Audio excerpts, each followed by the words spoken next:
So I've been asked to speak a bit about the past, present, and the future political landscape.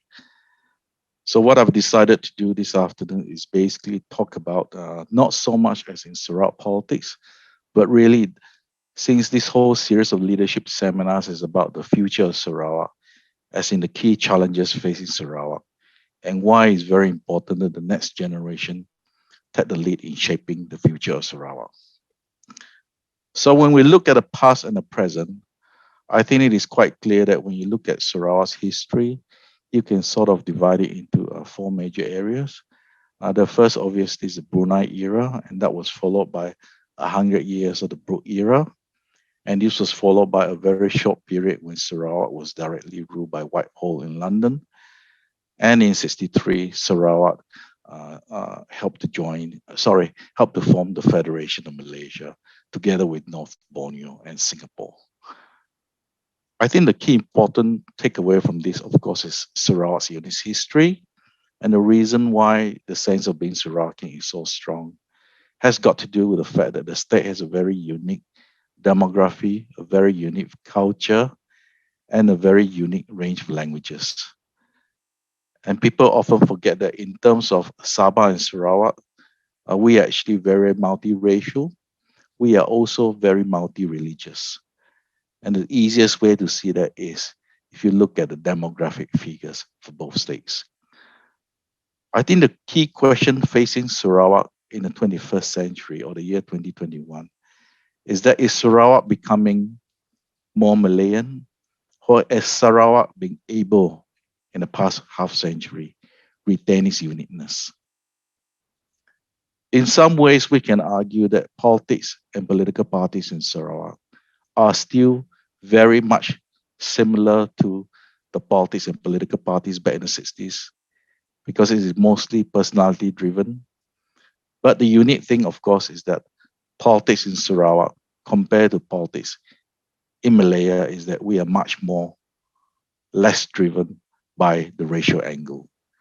And again, this is consistent with the start of Sarawak politics back in the 60s.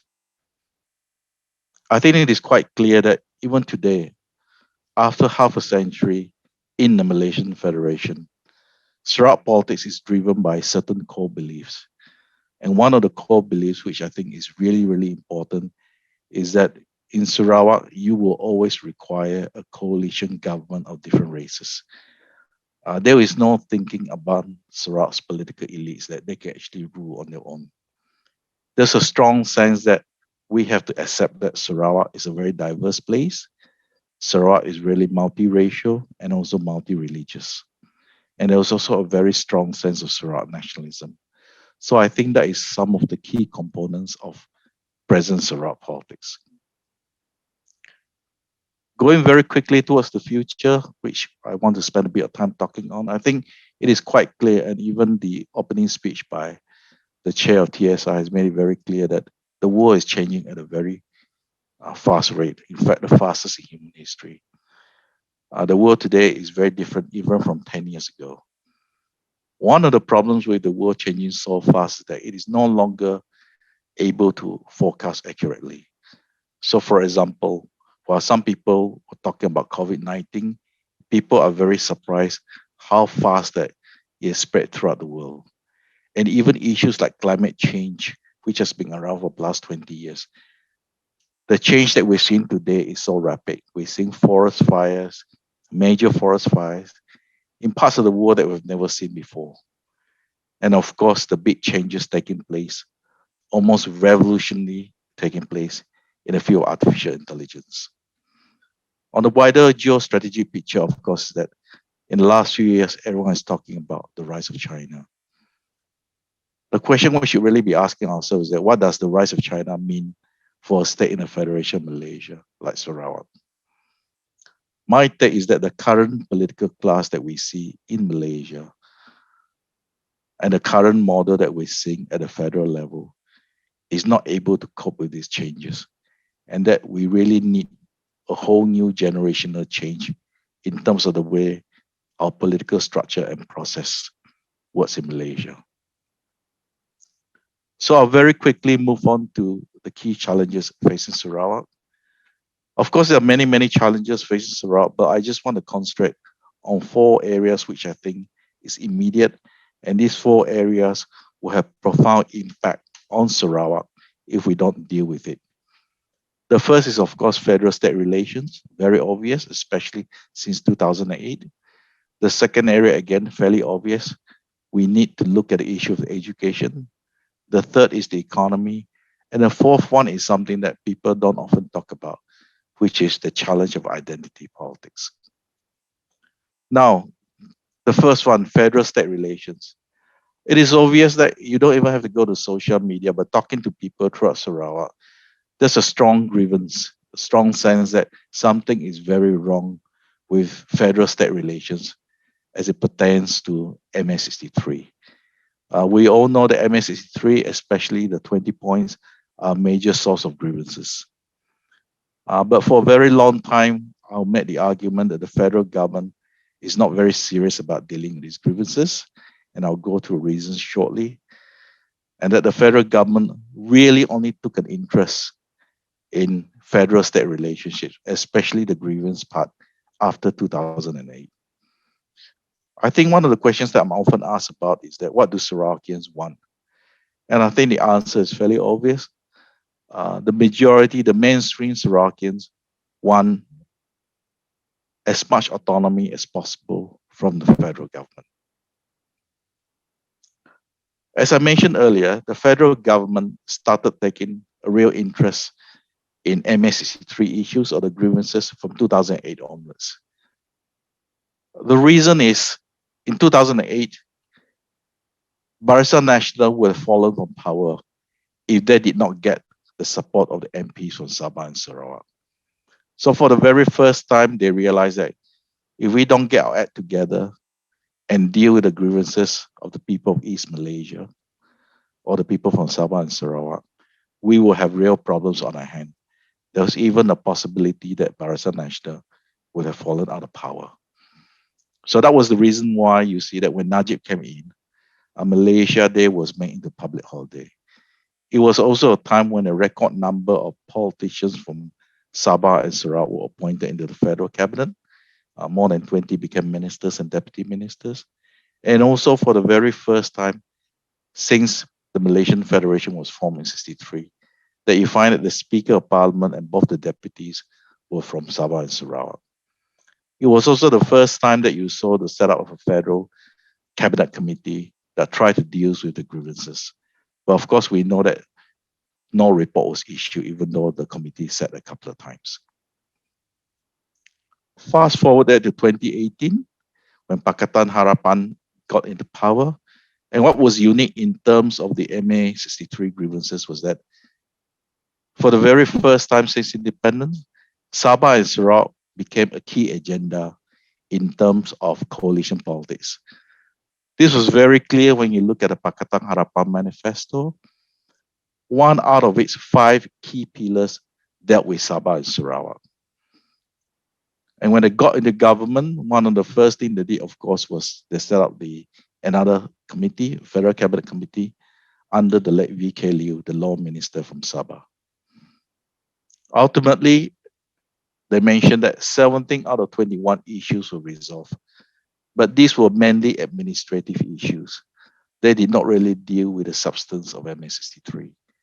The focus was very much on decentralizing and returning state powers that was lost to the federal government in the 1980s. But the 4 big issues, of course, we know were unresolved. Most of them deals with the oil and gas issues. We also know that a draft report was actually completed and submitted, but until today, it's been placed under the OSA. Under Pakatan Harapan, they also tried to do a constitution amendment in 2019, but of course, we know that the constitution amendment fell. It did not go through. What I can say here is that it is quite clear that Mahathir was actually not in favor of more Sabah Sarawak rights. Mahathir truly believes that in the federal system, you need to centralize. You should not give powers to the state or too much power to the states, because that will lead to weakening not only of the federal government, but weakening of the whole federation. What was important in the 2 years when Pakatan Harapan was in power, of course, was that Sarawak was not part of Pakatan Harapan. And officially, Sabah Warisan was also not part of Pakatan as well. It was merely an ally. Now, under the present Muhyiddin administration, Perikatan Nasional, we know that they rely on GPS to get into power. So because of that, GPS became very, very powerful at the federal level. You all know GPS has quite a number of ministers, including a senior minister at the federal level. You can also see that GPS has pressed very hard on certain issues. And one of the issues that pushed very hard with Muhyiddin, of course, was the sales tax issue. This blew up and Muhyiddin was forced to remove the CEO of Petronas because he didn't agree to it. But in the end, Sarawak got what they wanted. Unlike the Pakatan Harapan government, Muhyiddin has nominated a minister for Sabah and Sarawak affairs. The minister is from Sabah, but the deputy is from Sarawak. And they created a new committee. It is my understanding that constitution amendment is still on the table, but it will probably only happen when Perikatan Nasional is more stable. One symbolic change under Muhyiddin, of course, is the issue of naming. They've changed the name of Sabah and Sarawak to Wilayah. But of course, we know that that is purely symbolic. It has no real changes in other issues. The initial part of Muhyiddin's administration as it dealt with Sabah Sarawak was, of course, now that Sarawak is supporting him, he really need to deal with the issues of Sabah. So a lot of his interest was taken up in winning the Sabah election, which he did. And of course, he has a strong interest in the upcoming Sarawak elections. Again, the issues that was not resolved under Pakatan Harapan will be a major headache at the federal level. And here, of course, I'm talking about oil and gas issues. My take on the Muhyiddin administration is that similar to the thinking of Mahathir, they're not in favor of giving more rights to both Sabah or Sarawak.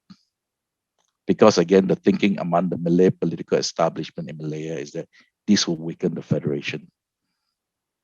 I think many people forget that the Malay establishment was badly bruised by the experience of the exit of Singapore in 1965. I don't think they've forgotten about it, and I think it forms the way they look at federal-state relations, especially federal-state relations as it pertains to Sabah and Sarawak.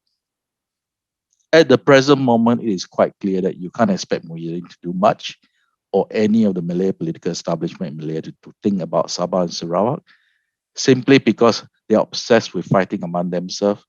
And for Muhyiddin especially, it's all about survival of his Perikatan Nasional coalition government.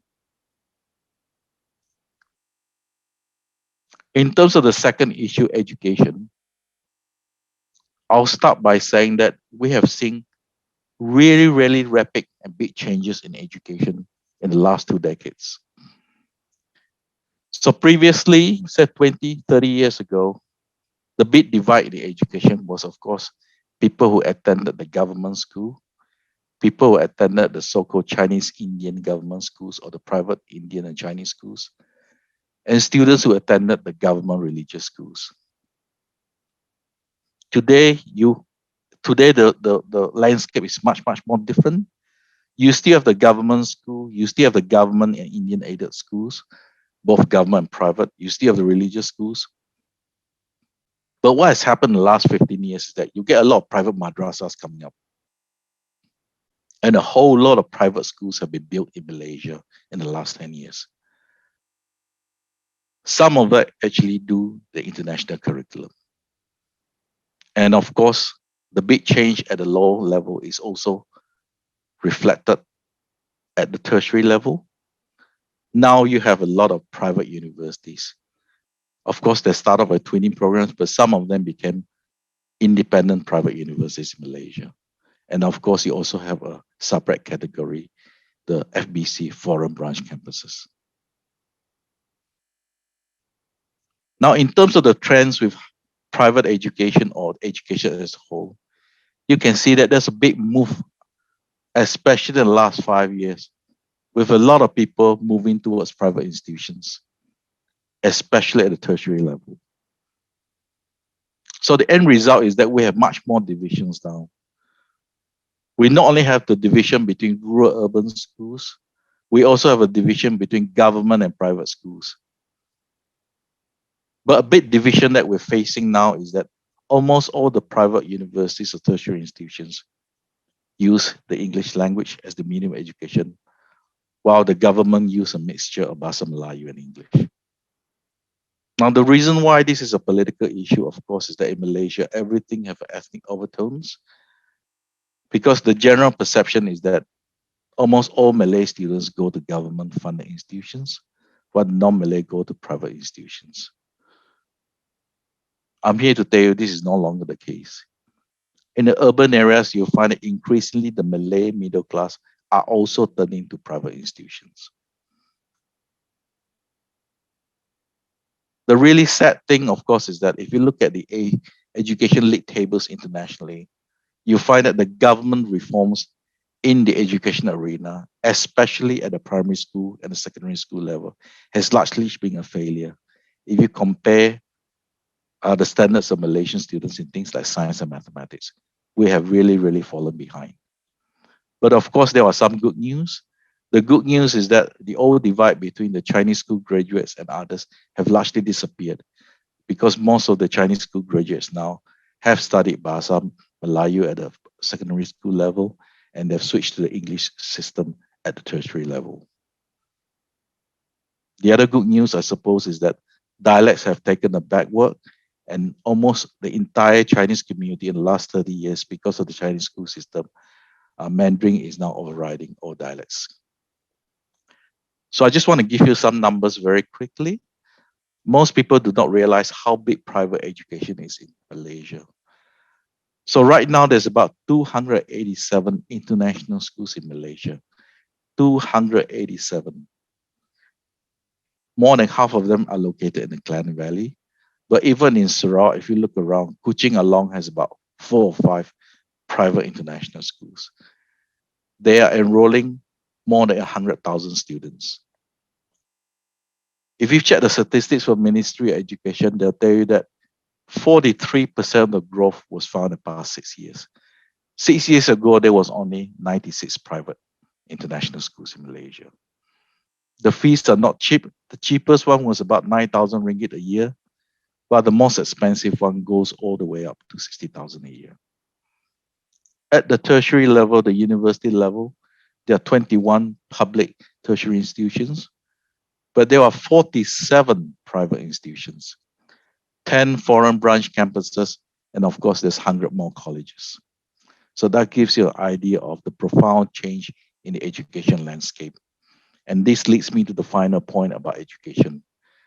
There are 4 big problems that will be coming up in the horizon very, very soon. The first one is, of course, the quality of teachers. This, I think, has reached a tipping point. And in the IPTA, this issue has not been resolved. It's been there for the last couple of years, but I think it'll get worse. And that's the issue of quantity over quality. What I'm more concerned about politically in the future is that students from the madrasas and some of the pondok schools or the private Islamic schools have very little contact with the non-Muslims in Malaysia. These people grew up with basically no contact outside the communities. And I'm not sure it's a good thing that they grew up thinking that Malaysia is a country making up of one community only.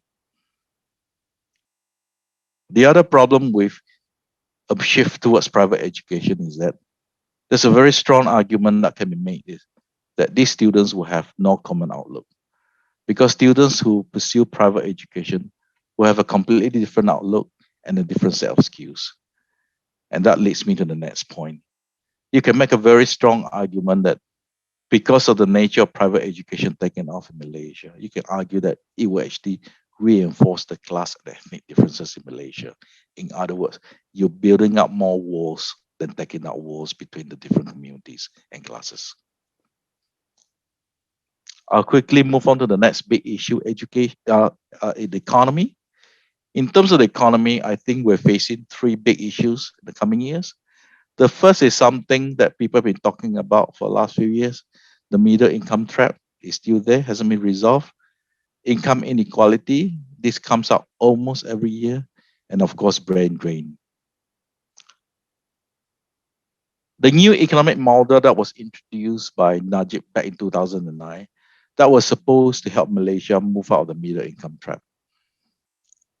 But the reality is that after a strong blowback from the Bumiputera business community, many of the key recommendations were taken out. And it is quite clear that if you speak to the experts in this field, they'll tell you that without changes to the Bumiputera economy, Bumiputera policy, you really cannot reform the fundamentals of the Malaysian economy. To get out of the middle income trap, of course, you need to reform some other issues. I've already spoken about education, but you also need to move the economy to higher wage economy like what Singapore did. And of course, you need to invest a lot more in R&D. But the problem is the big obstacles facing us is that there's something about the Malaysian manufacturing sector and Malaysian capitalists. They all seems to me to be addicted to cheap foreign labor. They refuse to upgrade the factories. Every time there's a problem, it's a problem of getting more foreign workers in. Part of it is there is no incentive to upgrade. In fact, that's a disincentive to upgrade. The education and civil service reforms are blocked. And in fact, I will make the argument that because of COVID-19, in some ways, the Bumiputera agenda is actually getting stronger. So you have even more obstacles now. This issue of the middle income trap is extremely time sensitive because the countries that we used to laugh about, the countries that are so-called sending us mates, they've actually overtaken us. If you look at the key economic statistics, you find something very interesting. Vietnam, Indonesia, and Thailand, countries that the Malaysian middle class and the upper class used to look down upon. In terms of the core economic statistics, they've actually overtaken Malaysia. And even countries like Philippines, which we always look down, they're actually catching up very, very fast.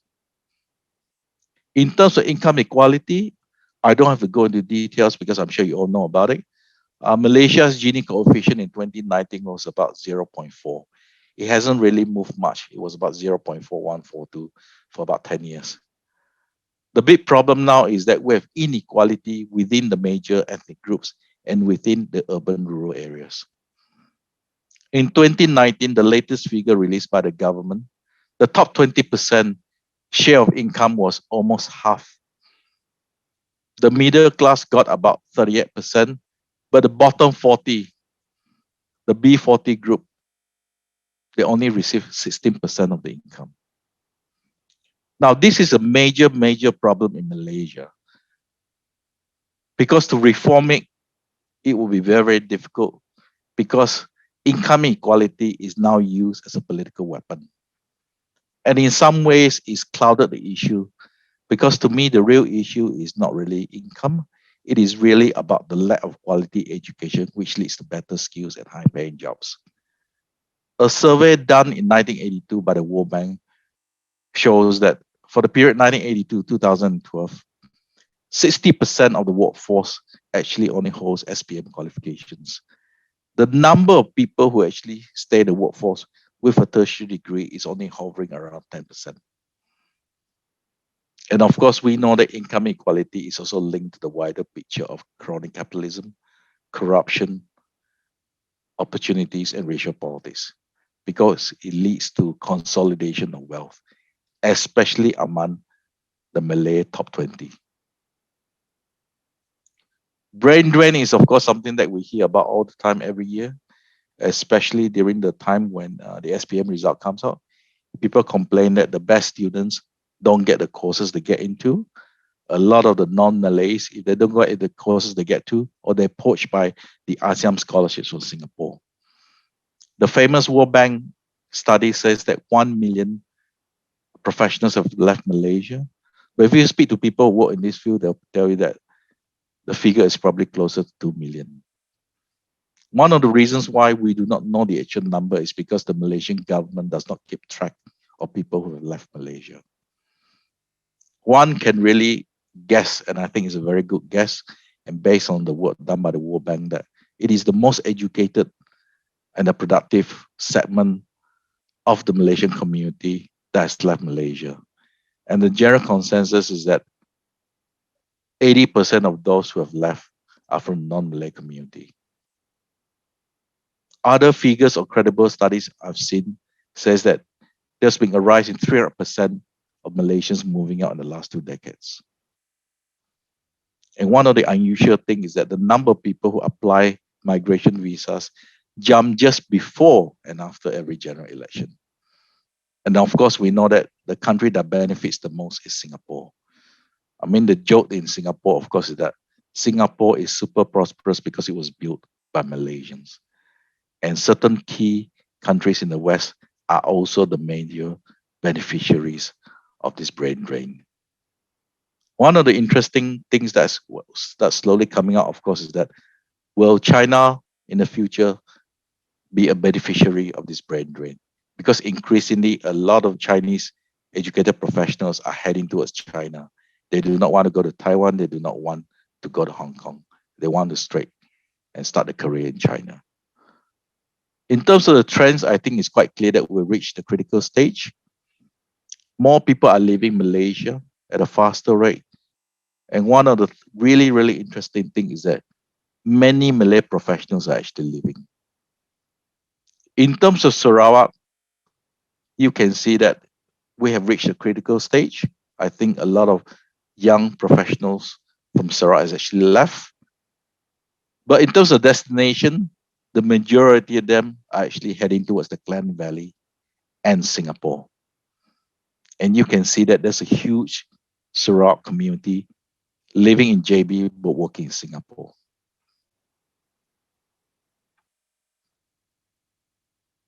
Another big challenge which I think we face is the issue of identity politics. And here I'm mostly referring to, and not all, but I'm mostly referring to the rise of political Islam in Malaysia. I need to mention here that I'm not talking about Islam as a religion, but I'm talking about political Islam defined as politicians or groups of parties using Islam as the main political platform to mobilize political support. And secondly, when I talk about political Islam, I'm referring to Muslims who identify themselves as Muslim first. In other words, Islam has replaced their Malay or other ethnic identity. I think if we're not very careful with this, we will see real conflict in the following areas.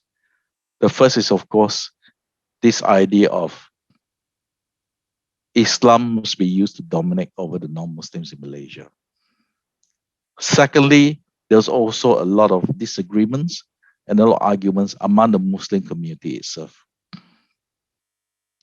Some of it is actually very serious, including threats to each other among the Muslim community themselves. The third one is something that which I think the non-Muslims are really worried about, and which is that there are groups out there who are trying to make Islam as the foundation of the state. And there's a silent rewriting of the federal constitution. Now, the reason why identity politics is very, very important to Sarawak and of course to Sabah is that this is a explicit rejection of Sarawak's multiculturalism and multi-religious foundation. It also leads to an active discrimination of Sarawak's indigenous people if they are non-Muslims. I suppose the key question we want to ask ourselves is that what is the role of religion in Malaysia or in Sarawak? Will the future be decided by the Islamists only? This issue will be with us for some time to come because one of the problems that we face, one of the problems that we inherited, the way the constitution is written, the present constitution is written, is that Malaysia is not an Islamic state, but it is also not a secular state as well. So the last part of my talk is basically shaping the future. Now, this is not an academic talk, so I just want to bring in a very, very simple theory. One of the social science theory that we have on social change is the theory of path dependency. A simple way of understanding it is basically that history matters. Political choices or other choices made many years ago basically caused the present condition. Path dependency also explains why people keep using the same policies and keep doing things the same way, even though we know it doesn't work. Part of it is that it's often politically easier and less controversial to just go along with the already set path rather than take a radical approach or to reform or to do something new. So in the case of Sarawak, I think it is quite clear where we are in Sarawak today is due to the choices the political class made in 1962-63, the political choices that was made at a crucial moment in 1970 that led to a formation of a government, the choices that the political class made in 1987, and of course, the choices made by the political class made in 2018. In order to change the trajectory of Sarawak, you really have to work at changes now. But the difficulty, of course, is that whatever change you make now, you will not be able to see the results until many years later. And this is what path dependency is all about. You must be able to see that the changes you put in today will lead to major changes many, many years down the track. So the question is that are you willing to pay the political price now in order to create something better in the future? So I'll end up by talking directly to the participants. I think it's important to recognize that in today's 21st century, individuals and groups can change the narrative and actually change the future. The world today, as I mentioned, is very different from the way the world was 10, 20 years ago. Individuals now have the agency or the power to change the narrative and actually move the future. The center in Malaysia will impose its political model on Sarawak if there is no resistance and nobody here offers an alternative model or narrative. In other words, if you keep quiet and don't do anything, just do the same thing that you've been doing for the last 50 years, then sooner or later, the center will take over again. But I'm very happy to see everybody here today, especially the participants, because the first step in trying to change the narrative is awareness. So you've already taken the very, very first important step. So the final message is get out there, be an activist, and change the trajectory of Sarawak. The organizers will send each of you to 3 readings I wrote about this issue, and I hope you take some time to take these 3 readings. These are the shortest articles I could find. So that's the end of my presentation. I'd like to thank the organizers again for the kind invitation for me to speak, and I'm happy to take any questions that you have. Thank you.